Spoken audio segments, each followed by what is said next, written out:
graph of 2e to the sine x minus 3 crosses the x-axis at one point in the interval 0, 1. What is the slope of the graph at this point? All right, so this is a calculator problem. What I need to do is I need to do two things, okay? I need to find out where this guy crosses the x-axis. So let's pretend that that's A. So in my calculator, I'm going to type that in, and I'm going to graph it, and I'm going to find the 0, and in my mind, call it A. It's going to be some crazy decimal. Then what I have to do is I have to find the slope at A. That requires the derivative. So the derivative of 2e to the sine x minus 3 is going to involve chain rule. So f prime of x is going to equal 2 is still 2, e is still e, right?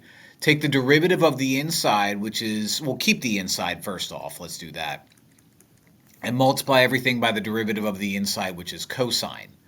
So I have cos x. Then minus 3 is minus 3. So what I'm going to do is I'm going to find out where this guy crosses the x-axis. Once I find out where it crosses the x-axis at some point called A, I'm going to take that number and plug it into 2 cos x e to the sine x. Once I get that number, that will get me my slope at that point. So let's go to the calculator and see what happens. All right. So step number 1 is to type out 2e, so the E button is second ln, right, to the sine x, which is sine x, close it, move to the right, minus 3. Now we hit graph, and we can see that this crosses the x-axis between 0 and 1 like it says it would. So let's find out what that value is that it crosses the x-axis. So second calc 0. I can just type out the left bounds because I care about 0 and 1. So 0 for the left bound, enter. For the right bound, I'll hit 1 because that's where I care about. And so that my guess is going to be enter. And I end up with 0.4174876. Now I'm going to use a bunch of those points as I do this next part. Now that I'm done that and I have my value, which, make sure you have it written down somewhere because you're going to need it. Okay, that's 0.417 blah, blah, blah, blah, blah. I'm going to do that and plug that into the derivative that I found earlier. The derivative that I found earlier was 2 cos x e to the sine x. So I'm going to plug in that number using as many decimals as I can. 2 cos.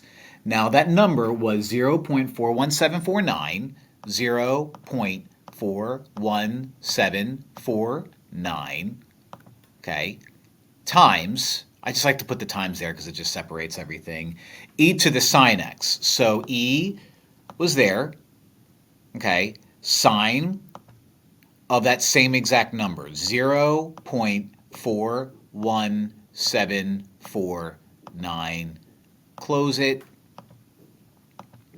and we end up with 2.7423, blah, blah, blah, blah, blah, blah, blah, blah, blah.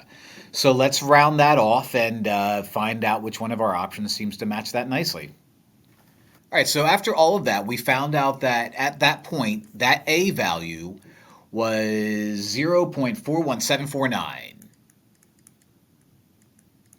More decimals than necessary. When I plugged that in, I ended up with 2.742, which seems to match up with B right here. Okay, so not the prettiest problem for sure, but yeah, that's how you do it.